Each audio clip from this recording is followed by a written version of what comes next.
আজকে খবর এসছে পুলিশ আক্রান্ত।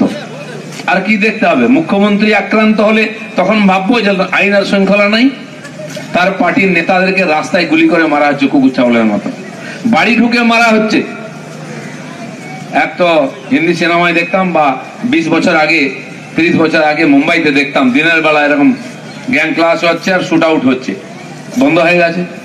তারপরে 20 বছর আগে উত্তরপ্রদেশে, বিহারে আমরা দেখতাম দিন দুপুরে গুলি চলছে, মাফিয়ারা 20, 30, 50টা গাড়ির কনভয় নিয়ে যাচ্ছে, পুলিশ অন্যদিকে মুখ করে দাঁড়িয়ে থাকেন। তারা করবে কি?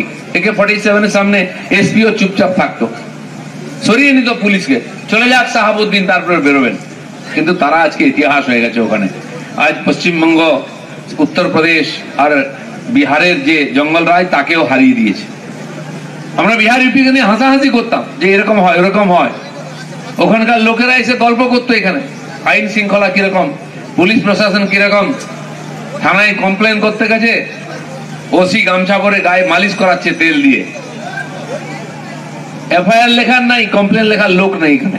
হাসতো, क्यों आए हो थाने में, जानो निपटा लो आपस में, এরকম বলতো। হিম্মত ছিল না। স্বাস্থ্য সাথীর কার্ড, ওটা কি মাথায় দিয়ে ঘুমবো? কি কমে লাগবে?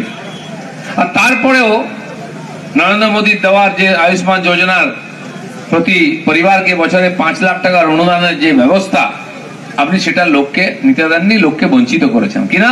আমাদের স্বাস্থ্য সাথী কার্ড ঠিক আছে, তো এই স্বাস্থ্য সাথী কার্ড নিয়ে গেলে সরকারি হসপিটাল বলে যে এটা নেবেন না দাদা, পয়সা পাওয়া যায় না। প্রাইভেট হসপিটালকে বাধ্য করেছেন, আপনারা নিয়েছেন, কোটি কোটি টাকা বাকি আছে, পেমেন্ট পায়নি, তারা এখন নিতে চায় না।